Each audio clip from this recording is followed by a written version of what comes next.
Queridos irmãos, vamos meditar na palavra de Deus. Antes, vamos mais uma vez orar por esta palavra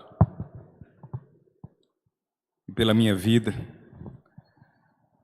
Santo Deus, Pai de eterno amor, glorificado mais uma vez e exaltado, queremos dizer que seja o Teu nome, Senhor. E quero te pedir, Senhor, nesse momento, que o Senhor derrame de Tua graça por mim. Ó Deus, que Teu Espírito Santo me conduza nesta mensagem, que fale mais uma vez ao meu coração e também fale, Deus, ao coração de todos que irão nos ouvir, Senhor. Ó Deus, em nome de Jesus, eu te peço perdão pelas minhas faltas, meus pecados, Senhor. Eu te peço, Deus amado, que esteja aqui ao meu lado. Não me deixe sozinho neste púlpito, Senhor, porque afinal de contas, sem Ti nada eu posso fazer, Senhor. Em nome de Jesus, Santo Pai, assim que eu oro. Amém e amém, Senhor.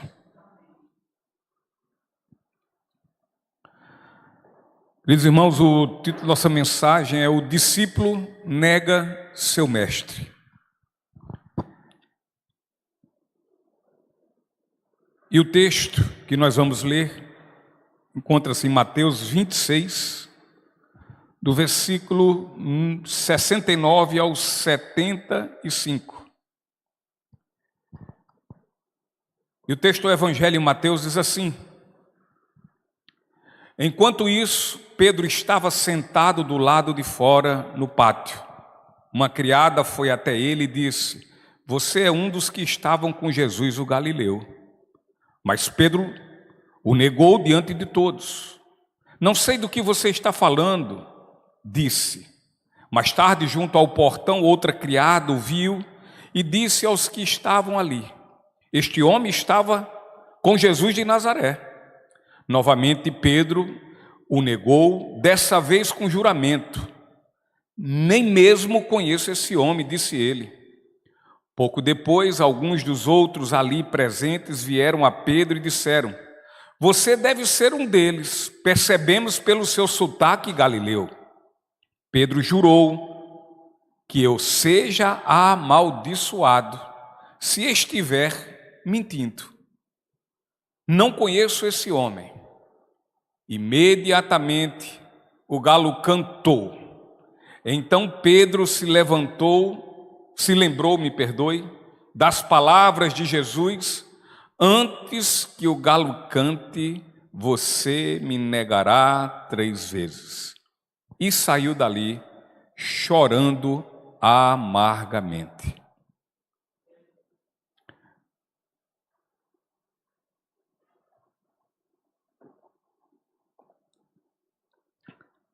Estamos aqui diante destes versículos que relatam a famosa negação de Pedro em relação ao seu mestre, ao seu Senhor e seu Salvador, Jesus Cristo. Temos aqui um acontecimento que prova quão verdadeira é a palavra de Deus e a Bíblia Sagrada. Pois se o Evangelho fosse algo meramente originado, vindo do homem, da mente humana, com toda certeza, essa Bíblia, se assim ela fosse, ela não iria nos informar que Pedro, um dos principais pregadores e seguidores de Cristo, foi exatamente aquele que um dia, sob profunda e grande fraqueza, pecou contra nosso Senhor, negando-o por 3 vezes. Negando vergonhosamente. Então, diante disso, vejamos alguns fatos reveladores nesse texto em apreço. E o primeiro fato é o seguinte: é quanto à natureza do pecado de Pedro. O versículo 70 e o versículo 72, e também o 74, nós vamos ler agora. 70, 72 e o 74. Mas Pedro o negou diante de todos: não sei do que você está falando, disse. Novamente Pedro, versículo 72, novamente Pedro negou, dessa vez com juramento: nem mesmo conheço esse homem, disse ele. E o 74 diz assim: Pedro jurou que eu seja amaldiçoado se estiver mentindo. Não conheço esse homem. Imediatamente o galo cantou. Então, meus irmãos, estes versículos nos relata, nos mostrando um homem que havia seguido a Cristo por 3 anos. E este homem, inclusive, se destacou por sua profissão de fé e amor por Nosso Senhor. E aqui trata de um homem sobre quem Jesus exerceu muitíssima misericórdia e amabilidade, e que também havia sido tratado por Nosso Senhor como um amigo da família, um amigo familiar. Mas este homem, este mesmo homem, ele negou por 3 vezes que conhecia Cristo. E eis aqui, querido, um grande e vergonhoso pecado. Pedro tinha sido avisado anteriormente, de forma clara, do perigo que ele estava a enfrentar. Ele já tinha ouvido uma advertência de Nosso Senhor.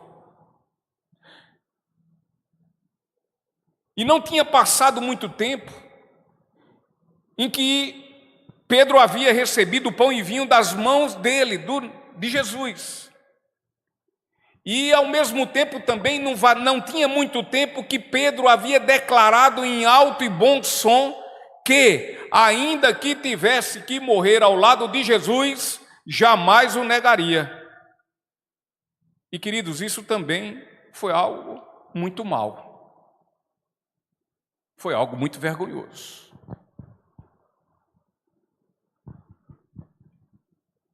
O pecado foi provocado na vida de Pedro de uma forma bem simples. Bem simples. Pois 2 criadas, e simples criadas, fazem a declaração dizendo que Pedro estava junto com Jesus, dizendo que Pedro fazia parte dos seguidores de Jesus. Uma delas disse: você é um dos que estavam com Jesus, o Galileu. E a outra falou: este homem estava com Jesus de Nazaré.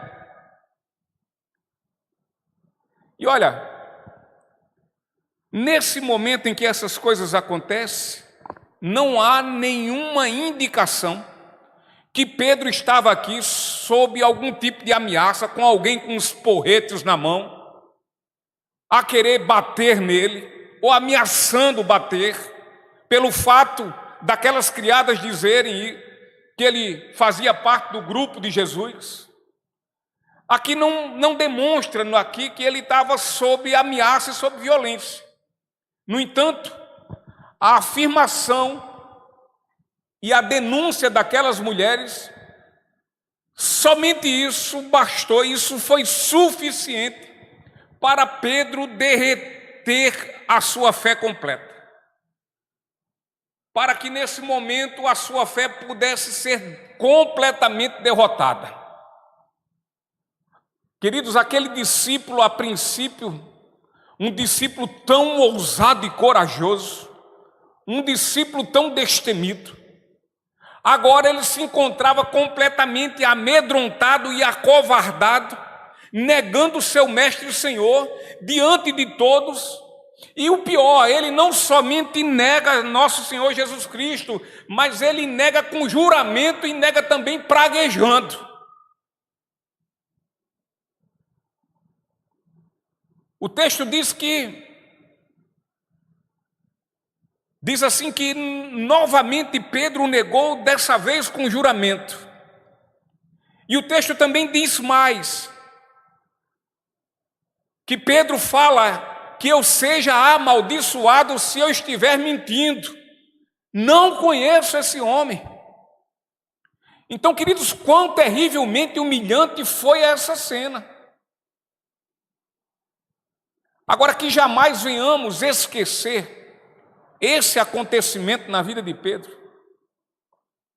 Que isso esteja muito bem guardado e vivo cá em nossas mentes.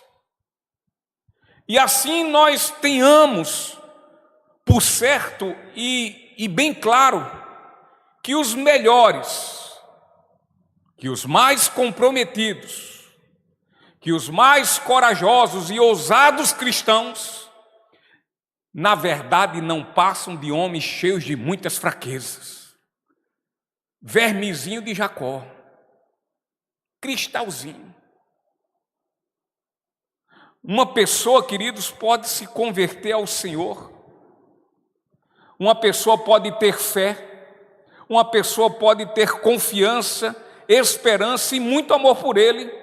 E mesmo assim, ser apanhado em completa falta e sofrer quedas horrendas que jamais ele pensaria um dia sequer tropeçar nelas. E diante disso precisamos entender que devemos ter cuidado com nossa tendência em sermos arrogantes. Devemos olhar para isso. Devemos pensar muito na nossa altivez, na nossa presunção. Devemos refletir muito sobre essas coisas. Antes tenhamos então uma mente que sabe o quanto nós devemos ser humildes. Lembremos que embora sejamos uma nova criatura, mas aquela velha, ela não morreu afogada lá no teu batismo, não. Ela ainda está viva. Ela ainda vive em nossa carne a militar contra nós, a batalhar contra nossas vidas. Nós temos um grande inimigo, além de Satanás e o sistema desse mundo. E esse grande inimigo, somos nós mesmos, a nossa velha criatura, a nossa carne. Portanto, estamos sempre correndo perigos de nos deixar levar pela nossa equivocada autossuficiência. E lembremos que nossa natureza carnal é uma natureza fraca e ela é tendenciosa a pecar. E olha, o diabo, nosso inimigo, ele sabe disso na nossa vida. Ele sabe onde pode nos apanhar no contrapé. Ele sabe nosso tendão de Aquiles qual é. Ele sabe da nossa fraqueza, a minha e a sua.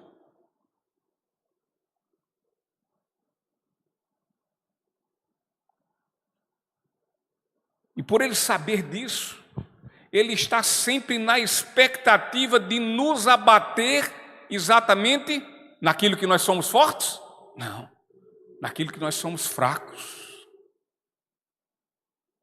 Agora, para entender em que somos fracos, é preciso acabar a presunção, arrogância, soberba e deixar de pensar que é uma pessoa autossuficiente e não precisa de ninguém.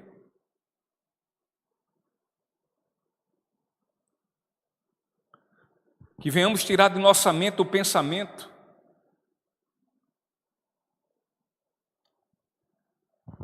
que nos faz afirmar que nós, assim como o Pedro falou, que nós jamais cairemos. Pedro disse. Verônica, Mazé e todos vocês aqui e todos nós podem lhe abandonar, Jesus, mas eu não. Esse povo pode cair, mas eu não caio, não. Então que tiremos da nossa mente esse pensamento tolo, idiota, de acharmos que nunca cairemos. Porque o apóstolo Paulo, ele fala em 1 Coríntios capítulo 10, versículo 12, o apóstolo diz assim: portanto, se vocês pensam que estão de pé, cuide para que não caiam.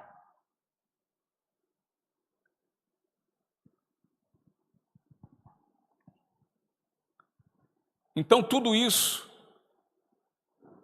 deve nos levar a usar de misericórdia e bondade para com os irmãos na fé que erram, que caem.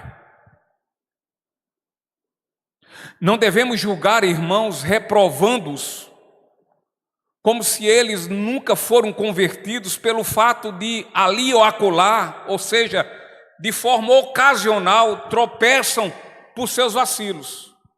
Eu não estou falando daqueles que vivem tropeçando e vivem caídos.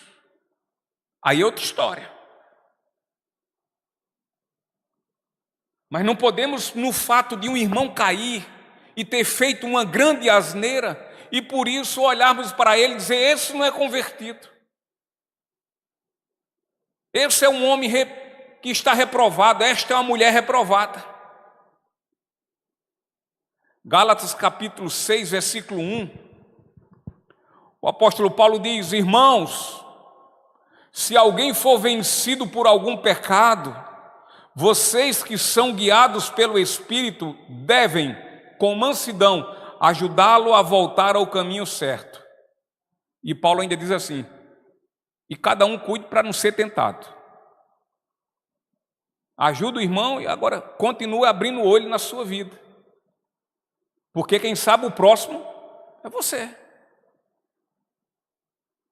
Sempre que alguém for pego em algum erro, relembremos desse ocorrido com Pedro, e então venhamos corrigi-lo com mansidão e socorrê-lo a fim de que arrependa-se e volte ao caminho. Segundo fato é quanto os passos que Pedro deu que o levou a negar Jesus. O versículo 75, o começo dele diz: então Pedro se lembrou das palavras de Jesus: antes que o galo cante, você me negará 3 vezes. Queridos, Pedro percorreu o caminho da altivez e da soberba, e então ele deu passos presunçosamente arrogantes, que resultou no seu horrível pecado de negação a Cristo. Graças a Deus que esses passos estão aqui sendo levados mais uma vez a nós. Graças a Deus que esses passos errados, arrogantes e presunçosos de Pedro estão registrados aqui nesse livro para que nós venhamos lê-lo quantas vezes for preciso. Graças a Deus que esses passos estão sendo retratados a todos nós, e a fim de que por eles, por estes passos de Pedro, aprendemos nós a sermos humildes. E diante disso, que observemos então, juntamente, esses passos de Pedro, e aqui nós vamos falar pelo menos 4. O primeiro passo de Pedro, que o levou a essa tragédia, o primeiro passo dele foi o passo da autoconfiança. Vejamos o que Pedro disse um pouco antes de negar a Jesus. Versículo 33. Pedro declarou: pode ser que todos os outros o abandonem, mas eu jamais o abandonarei. Autoconfiança, presunção, soberba. Segundo passo.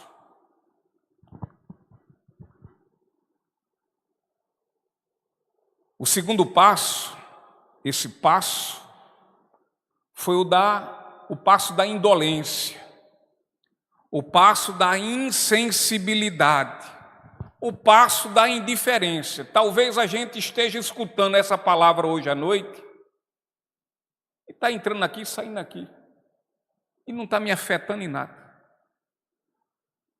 não está me abrindo os olhos em nada, não está dizendo nada a respeito da minha vida. Talvez eu só esteja ouvindo essa mensagem e andando aqui pelo primeiro passo, me achando muito autoconfiante e dono de mim mesmo, poderoso, e, portanto, isso não me interessa. Ou seja, além de soberbo, eu estou insensível, eu estou dormente. A palavra não está me dizendo absolutamente nada. Isso não é para mim. Isso é para Mazé, mas para mim não. Isso é para José, agora para mim não. É para Gabriel, mas para mim não é.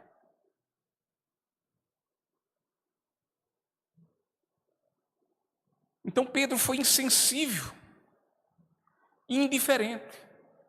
E Jesus havia lhe dito para ter cuidado e muita vigilância, e que Pedro então não parasse de orar. E a Bíblia nos fala isso, né? Ela diz: orem sem cessar, orem continuamente, orem constantemente, orem diariamente. Mas Pedro foi indiferente e irreverente, desrespeitoso às palavras de nosso Senhor. E o que Pedro faz? Quando se a gente é irreverente e desrespeitoso, a gente desobedece ao Senhor. E então, ao invés de vigiar e orar, Pedro dormiu. Olha o versículo 40 e o 41. Um pouquinho antes desse acontecimento. Depois voltou aos discípulos e os encontrou dormindo. Aí Jesus diz: vocês não puderam vigiar comigo nem por 1 hora. Disse ele a Pedro. Versículo 41. Vigiem e orem, para que não cedam à tentação, pois o espírito está disposto, mas a carne é fraca. O terceiro passo.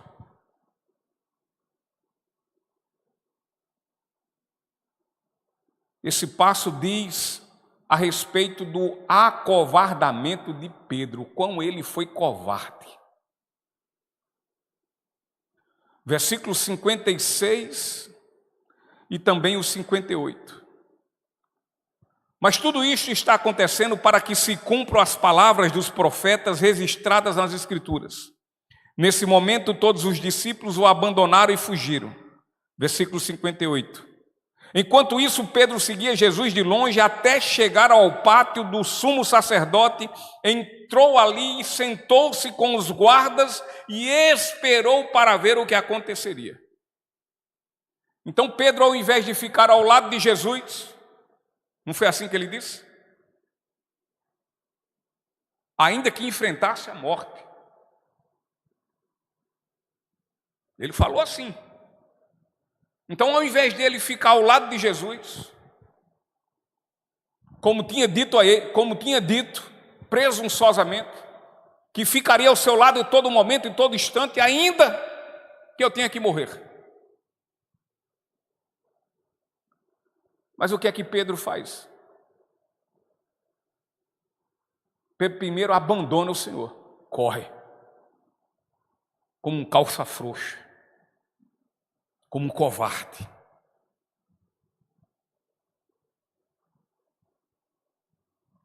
E ainda por cima, ele vai seguindo a Jesus de longe, para que ninguém entenda que ele faz parte do grupo de Jesus. Para que ninguém veja que ele é um cristão, que é um crente. Ele abandona e fica de longe. Sendo crente, mas se fazendo de um não crente. Sendo um lavado e remido, mas se fazendo como um iníquo. Como muitas vezes acontece na vida de muitos cristãos. Que é conhecido como crente na igreja, mas fora da igreja não é. Ninguém sabe nem sonha nisso. Até porque não é nada que ele mostre na sua vida que vão detectar. Diz: ei, tu tem uma coisa diferente. Tu é crente, é?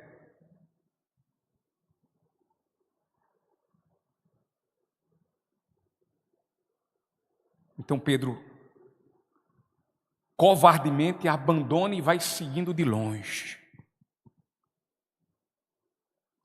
O quarto passo e último passo, esse foi o último e degradante passo, o último, onde Pedro juntou-se às más companhias, se expondo a um humilhante vexame. O versículo 58 diz: enquanto isso Pedro seguia Jesus de longe, aí o restante diz: até chegar ao pátio do sumo sacerdote. Entrou ali, se misturou com todo mundo, sentou-se com os guardas e esperou para ver o que aconteceria.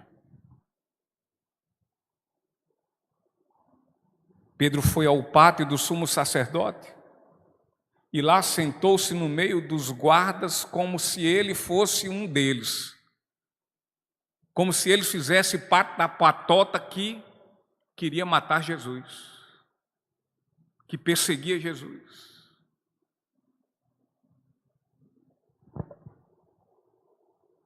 Pedro ali jurou não conhecer Jesus. Pedro ali, quando fez isso, disse palavras injuriosas e desrespeitosas sobre o nosso Senhor. E Pedro não fez isso somente uma vez, mas ele fez 2, 3 vezes, uma atrás da outra. O pecado de Pedro, de sua negação a Cristo, foi anunciado ante esse conjunto de suas atitudes. Sua queda foi fruto das sementes que ele mesmo havia semeado. Seu pecado foi fruto do seu mau procedimento. Pensemos muito seriamente nisso, queridos, pois graves e grandes doenças, via de regra, quase sempre, antes de afetar nosso corpo, nosso físico, os nossos órgãos, apresentam primeiro os sintomas. Não é assim? Primeiro aparece o sintoma, uma dor de cabeça, uma coisa ou outra, aí daqui a pouco, aí é diagnosticado a doença. Assim são os pecados e quedas na vida de um cristão. Antes existem o desvio ocultos e secretos. Ninguém está sabendo, só quem sabe é ele mesmo. Mas os desvios estão acontecendo. De forma secreta e oculta, escondido. Escondido de todas as pessoas, menos de Cristo. Geralmente os homens caem em suas vidas privadas, no seu particular, de forma particular, para somente depois caírem de forma pública. E aí mais uma vez eu leio o que Paulo diz em 1 Coríntios capítulo 10, versículo 12.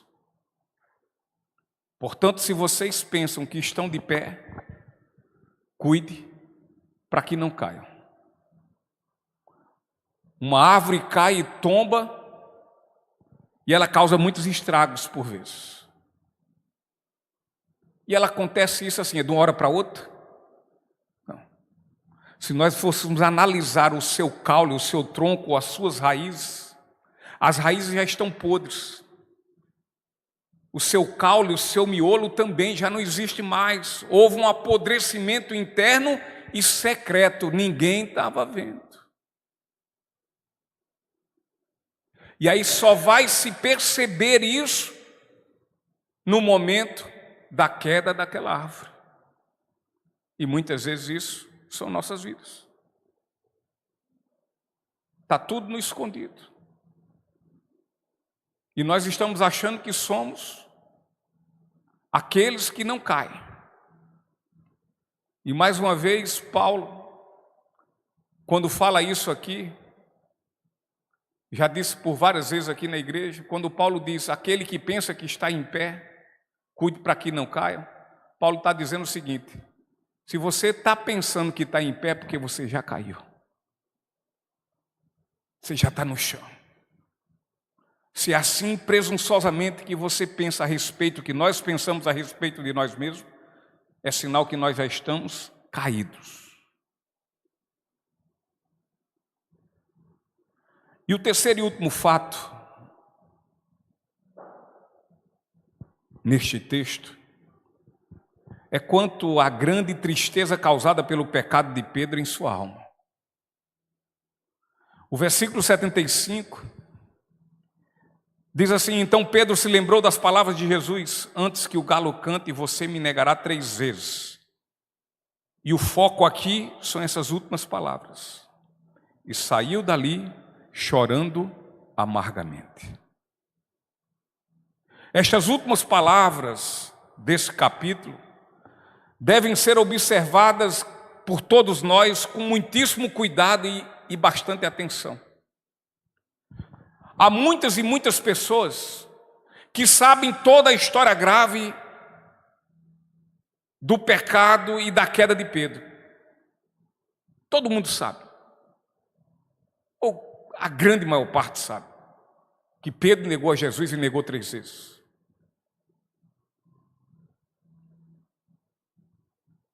Contudo, muitos sabem sobre isso, mas não dão qualquer importância às lágrimas que banharam seu rosto, o rosto de Pedro, em puro e franco arrependimento. Ninguém dá valor a essa parte. O foco é a queda, é o pecado, é a vergonhosa negação. Mas ninguém dá importância ao momento que aquele homem chora amargamente, arrependido pelo seu pecado.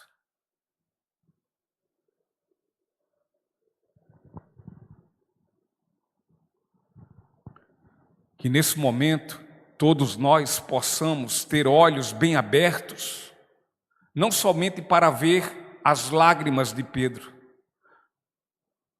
mas também que tenhamos um coração não menos aberto para entender essas lágrimas.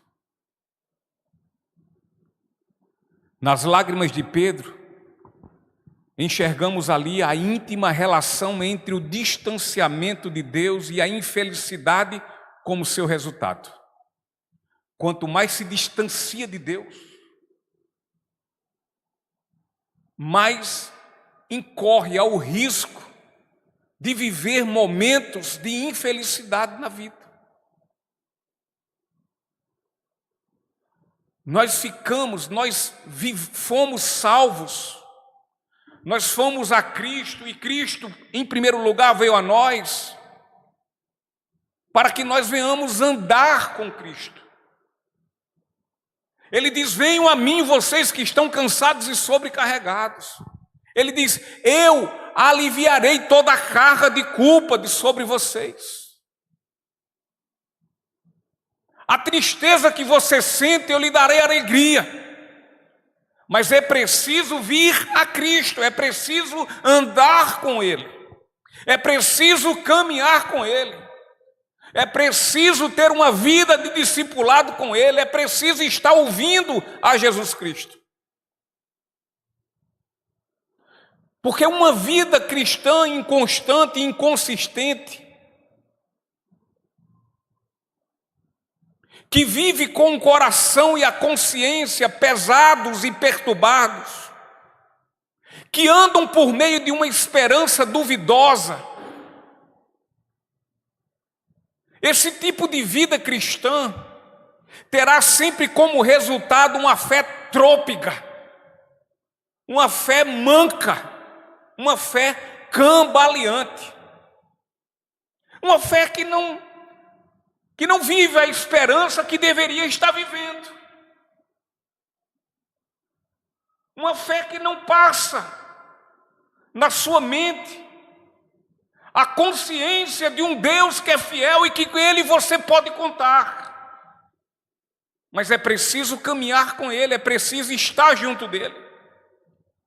Porque quanto mais se afasta dEle, mais se afasta da sua vontade, mais se afasta dos seus propósitos, mais se afasta de viver uma vida que agrada a Ele, para viver agora uma vida que não o agrada.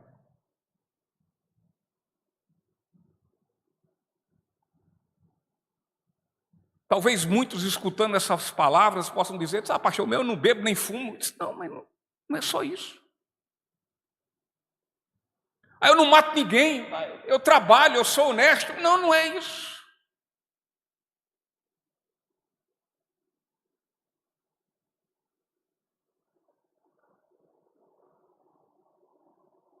Viver uma vida constante é viver uma vida seguindo os passos do Senhor Jesus. Essa vida cristã, ela será consistente. Ela estará enraizada. Enraizada em quem? Em Cristo. Ela estará fortalecida. Ela será como aquela casa do construtor prudente, construída sobre a rocha, aonde poderá vir tempestades, aonde poderá vir toda sorte de adversidade, aonde poderá vir sofrimentos, aonde poderá o rio transbordar e dar sobre as suas paredes, as paredes da sua vida, mas ainda assim vai perseverar, não será abalada, não ruirá, não cairá. Agora, quanto mais longe, mais inconstante, menos consistente, e aí qualquer soprinho de vento, tchau. E aí qualquer bandeja de prazer desse mundo o apanha, o fisga.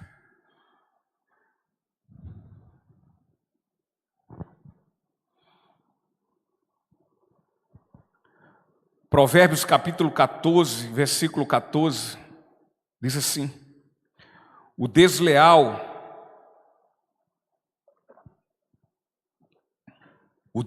recebe o que merece, mas a pessoa de bem é recompensada. Amém? Vou repetir Provérbios 14, 14. O desleal recebe o que merece, mas a pessoa de bem é recompensada. Aqui está a lei da semeadura e da colheita universal. Cada pessoa colhe o que plantou. Quem espalha sementes de bondade, colhe bondade. Quem semeia maldade, maldade colherá. O infiel de coração não só colhe o mal que semeou, mas uma abundante colheita do que merece.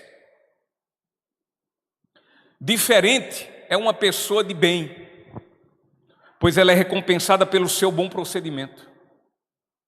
Seu coração é generoso, suas mãos prestativas, e sua vida é um exemplo e inspiração para os outros. E ainda que os outros lhe façam mal, essa pessoa, esse tipo de pessoa, ele paga com o bem. Não é olho por olho e dentro por dentro, não.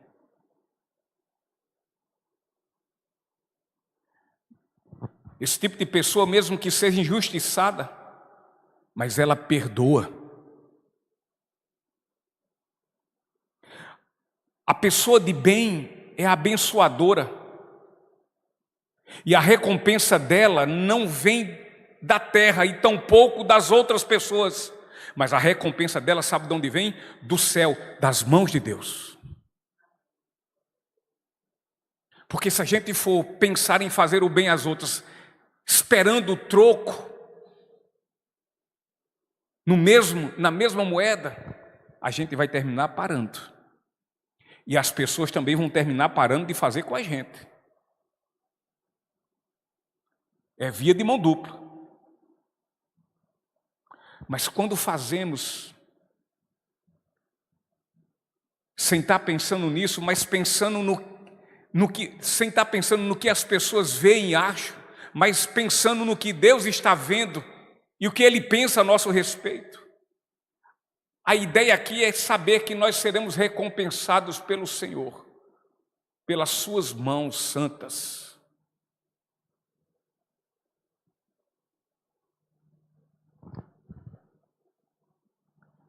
Que nós tenhamos isso como princípio fundamental em nossa fé cristã.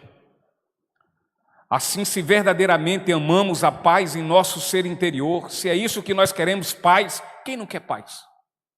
Todo mundo. A coisa pior que tem é você estar sem paz. É uma desgraça. É pior do que tudo. Mas se nós, de fato, amamos verdadeiramente a paz, cá dentro do nosso ser interior, só tem um jeito, nós temos é que andar sempre com nosso Senhor Jesus Cristo, aquele que é a fonte da verdadeira e operante paz. É nele. Então, nas lágrimas doloridas e amargas de Pedro, vemos a grande diferença entre o hipócrita e o verdadeiro cristão. Pois quando o hipócrita cai vencido pelo pecado, tal fato não o incomoda, portanto, ele não faz menção e demonstra desejo, inclusive, de querer se levantar. Ele quer continuar no chão, se eslameando, como porco, e não atrás de se levantar como ovelha.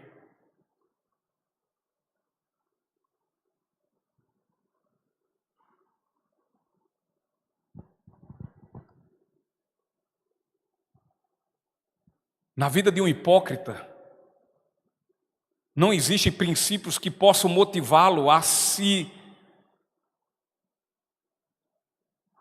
pôr mais uma vez de pé e então ser restaurado pelo Senhor. No entanto, quando um verdadeiro filho de Deus cai em pecado, esse verdadeiro filho de Deus, ele chora entristecido por sua queda.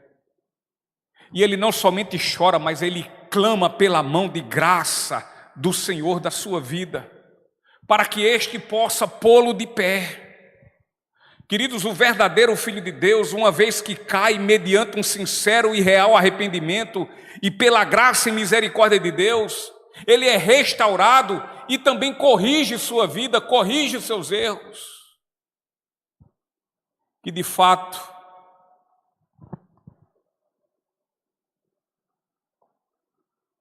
olhando para esse texto,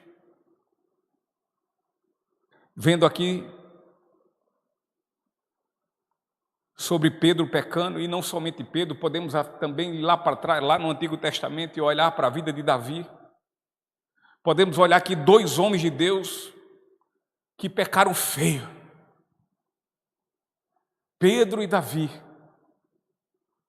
Davi pelo adultério, e o outro por ter negado nosso Senhor. Mas isso não pode nos levar a um leviano pensamento que porque Davi e Pedro pecaram dessa forma, isso vai nos dar o direito e condição de pecar impunemente. Sem dúvida alguma, estes 2 homens de Deus pecaram pesado, feio e grandemente contra Deus. Mas lembremos que eles não prosseguiram em seus pecados. A grande diferença está aqui. Pois grandemente também eles se arrependeram. Pecaram grandemente e muito mais grandemente se arrependeram. Eles lamentaram e choraram por suas quedas. Eles odiaram com toda a força de suas almas as suas próprias iniquidades, seus pecados. Existem muitos, e não são poucos, que se assemelham com a queda destes homens de Deus. Entretanto, em nada se assemelham com a recuperação deles, com a restauração de suas vidas.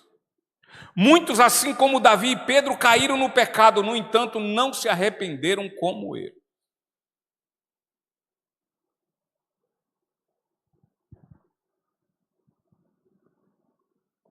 Essa passagem que ora apreciamos, ela está cheia de muitas lições. Lições essas que nós deveríamos jamais esquecer. E agora uma pergunta: temos de fato verdadeira profissão de fé em Cristo? Ministério do Louvor. Se de fato nós temos uma verdadeira fé em Cristo, se a nossa resposta é sim, nós devemos observar a fraqueza de um cristão e os passos que os levam a escorregar, a tropeçar e por fim cair.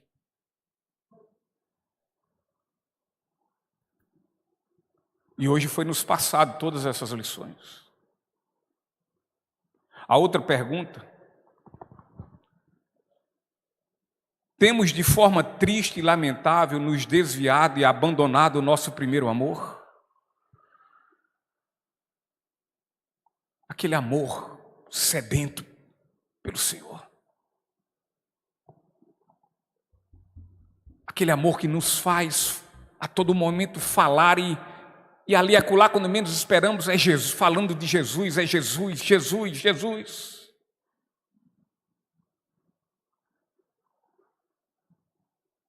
Será que nós estamos vivendo assim? Desviado e abandonando o nosso primeiro amor? Ainda que dentro da igreja?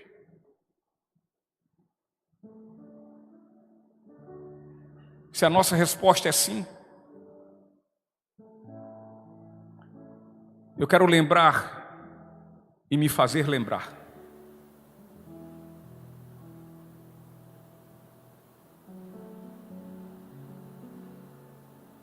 que o Salvador e o Senhor do nosso querido irmão apóstolo Pedro, ele ainda está vivo. Ele vive. E ele está sentado à direita do Deus Pai Todo-Poderoso, a interceder pelas vidas de todos que o amam. Acabou o primeiro amor? Abandonou o primeiro amor? Desviou-se desse amor? Clame ao Senhor com o coração arrependido. Peça perdão.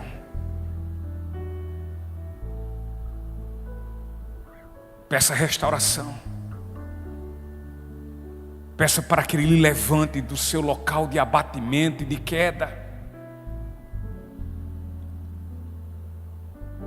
Nosso Senhor, Ele é Deus que levanta todo o abatido, que quer se levantar, que não quer viver prostrado.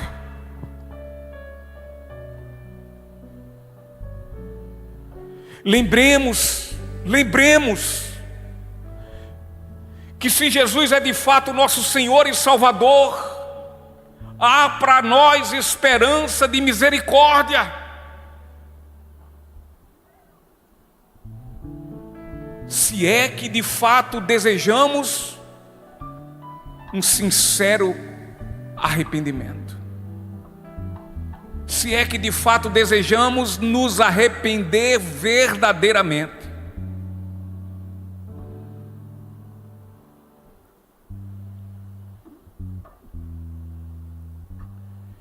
Que reconheçamos nossa plena e necessitada dependência de Deus, meus irmãos.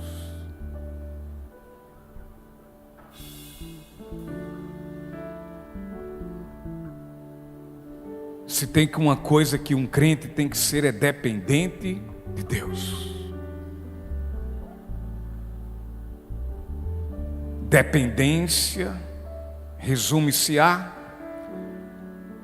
submissão ao seu senhorio. Dependência é dizer: Senhor, a minha vontade não, mas somente a tua na minha vida. Dependência de Deus é entender que Ele é o Deus Todo-Poderoso. Ele é o Deus leal e fiel à sua palavra. E por meio da sua palavra Ele nos deixa dito cuidarei de vós, jamais os abandonarei. Cuidarei de vocês, como a mãe cuida do rebento.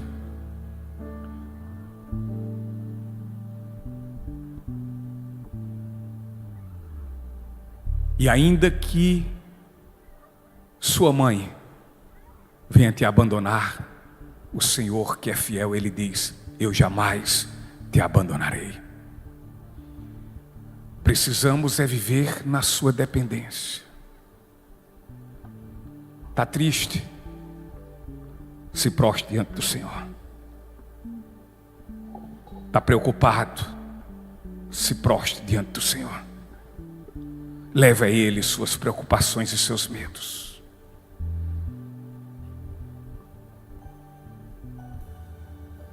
Quer chorar? Chore. Mas chore nos pés do Senhor.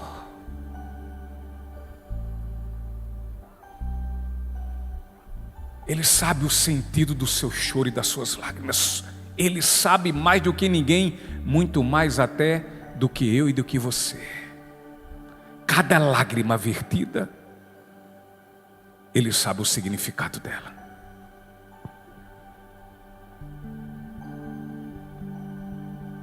Dependa do Senhor. Reconheça que,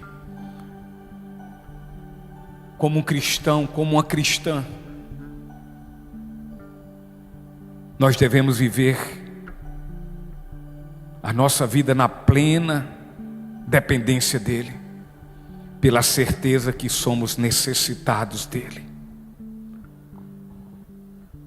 Como é que faz isso? Você se desviou? Não estou dizendo você se desviou da igreja, está no mundo tomando cachaça, fazendo. Se foi, também. Você se desviou e abandonou o seu primeiro amor? Volte para Ele. Voltemos para Ele. E Ele se voltará para nós. E eu encerro com Lamentações de Jeremias, capítulo 3, versículo 22 e 23. E ó, que maravilha. E a gente nem se lembra disso muitas vezes, nos nossos momentos de choro, de aflição, de insegurança e tantas outras coisas. O amor do Senhor não tem fim. Suas misericórdias são inesgotáveis, não se acabam. Grande é a sua fidelidade. A fidelidade de quem? De Deus. Suas misericórdias se renovam cada manhã, na minha, na tua vida, na vida de todos aqueles que o amam. Negou? Quem não nega?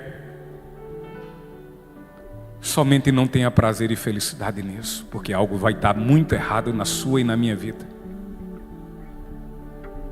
Negou, só faça como o nosso irmão Pedro. Chore com tristeza pela sua falta com aquele que não lhe faltou e jamais lhe faltará. Amém?